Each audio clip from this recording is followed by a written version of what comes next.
Selamat berjumpa kembali murid-muridku sekalian. Apa kabar? Semoga sehat-sehat semua ya.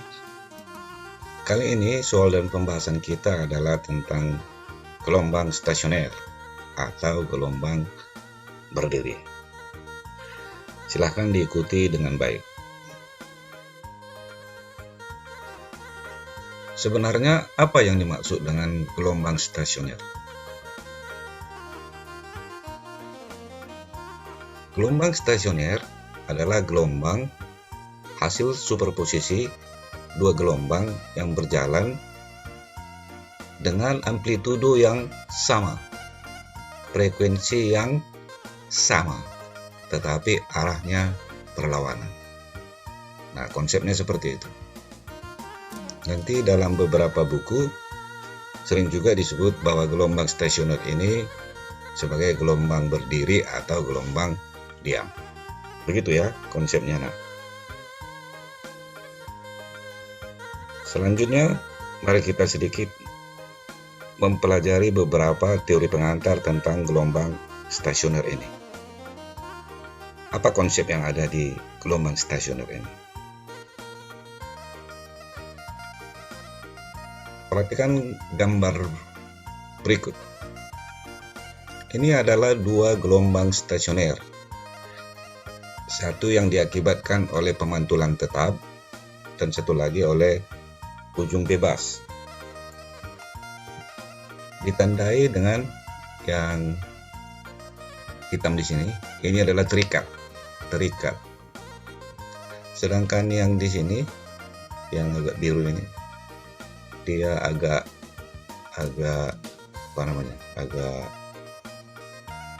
bolong, artinya dia bisa naik dan turun. Kemudian beberapa persamaan pada pemantulan tetap atau ujung terikat itu Y sama dengan 2A sin KX cos omega T. Ini adalah persamaan akibat penggabungan dua gelombang tadi.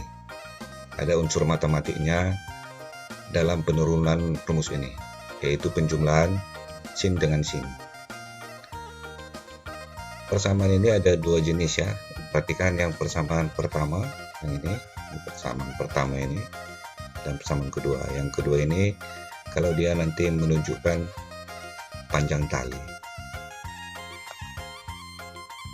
Kemudian kamu lihat dari gambar ada yang namanya besar amplitudo dan jarak perut dari pemantul dan jarak simpul dari pemantul. Nanti kamu lihat sebenarnya apa itu perut. Perut itu ini adalah perut.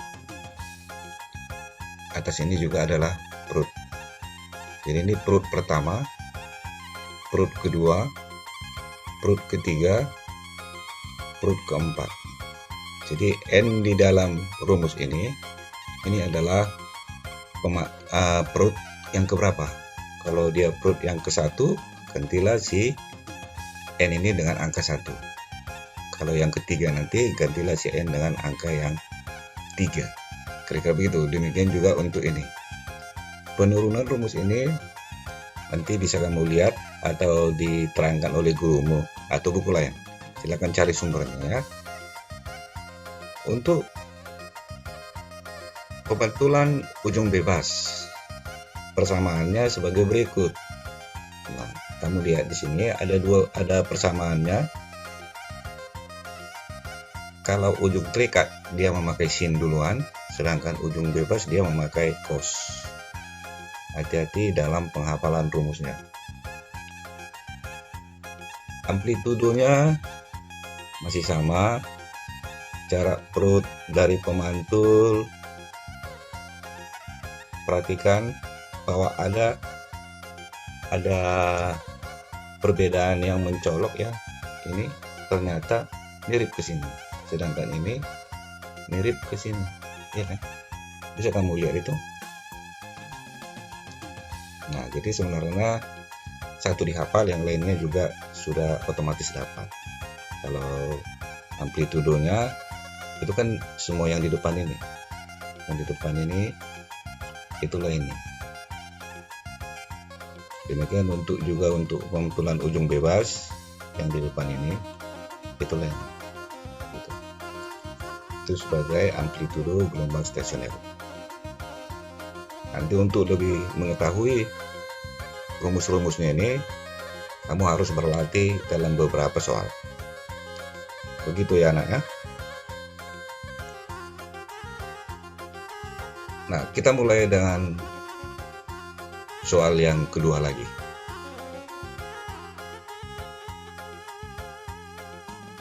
Pertama-tama tuliskan dulu persamaannya seperti yang ada di dalam soal.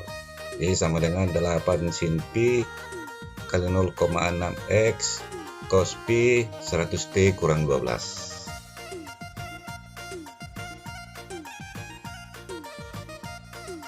Tapi di bagian yang kedua ini lihatlah bahwa si pi ini, si pi sudah dimasukkan ke dalam suku-suku di dalamnya, masukkan ke 100 ini, masukkan ke sini. Jadi dia sudah menjadi 100 pi kurang 12 pi.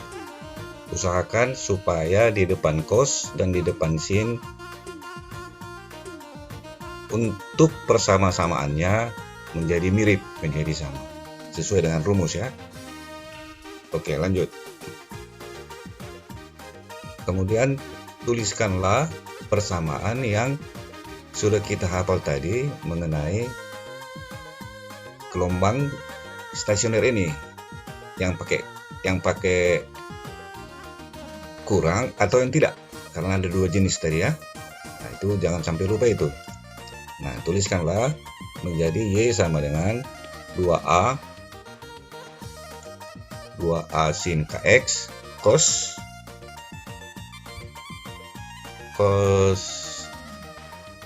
omega T kurang KL. Ini kan persamaan yang sudah kita hafal tadi kan. Ini persamaan yang sudah kita hafal tadi. Harus dihafal ini enggak. Kemudian kita analogikan. Analogikan artinya disama-samakan. Amplitudonya lihat dari yang di depan. Nah, yang di depan itu 2A sama dengan 8. Seperti biasa ya. Ini disamakan, Y sama, maka 8 sama dengan 2A. Nanti ini semua pun bisa disamakan, ikut sin-sinnya. Baru cosnya dengan semuanya ini. Nah, begitu. Ini yang disebut dengan analogi, disama-samakan. Jadi Y-nya sudah tadi ya, dianggap Y-nya sama, maka 2A sama dengan 8. A sama dengan 4. 8 bagi 2. Kemudian hitung panjang gelombang. Panjang gelombang dihitung dengan menggunakan KX. Yang ada KX-nya. Jadi lihat di sini.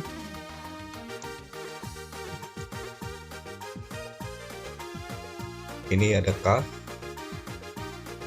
Jadi yang ini yang mau kita samakan. Jadi KX sama dengan pi kali 0,16x. Pi kali 1 kali 0,16x. Nah, ditulis di sini. Kemudian ini si x-nya dicoret. Lagi-lagi kita coret ya. Kemudian si K kita ganti dengan 2pi per lambda, maka pi-nya lagi masih bisa dicoret. Maka hitungannya lambda sama dengan 12,5 cm. Dari mana itu kira-kira 12,5? Tentu saja dari 2, dari mana? 2 dibagi 0,16. Ya, paham itu cara matematiknya. Kemudian menghitung panjang tali. KL sama dengan 12 pi. Dia lagi dari sini ya, dari kurangnya belakang ini. Ini KL sama dengan 12 pi. Nah, itu dari situ ini bekerja ya, untuk mencari L-nya. 2 pi dikali L sama dengan 12 pi. Coret lagi pi-nya. Tadi lambdanya sudah dapat 12,5. 2 dibagi 12,5 dikali L sama dengan 12. Gunakan kemampuan matematikmu, nanti L-nya itu 75. Gunakan ya. Ini tidak semuanya diterangkan di sini. Atau cara lain menghitung panjang tali, nah gunakan saja ini. KL sama dengan 12pi. K-nya dilihat dari persamaan yang di depan sini. Nah ini, di depan sini. Ini kan ada K. Ini ada 0,16. Itulah ini. Jadi ada berbagai cara. Nah, setelah dapat gini, tinggal coret ya. Coret pi-nya. Tinggal L-nya. L-nya sama dengan 12 per 0,16. Sama dengan 75 cm. Nah, ini cara yang lain saja. Nah, tinggal kamu mana yang lebih mudah untuk mengerjakannya, silakan digunakan. Kira-kira demikian ya cara pengerjaannya. Nanti kalau agak sulit, kamu boleh mengulang-ulang menonton video ini supaya lebih mahir. Oke ya. Nah, sekarang soal ketiga. Perhatikan bentuk soalnya.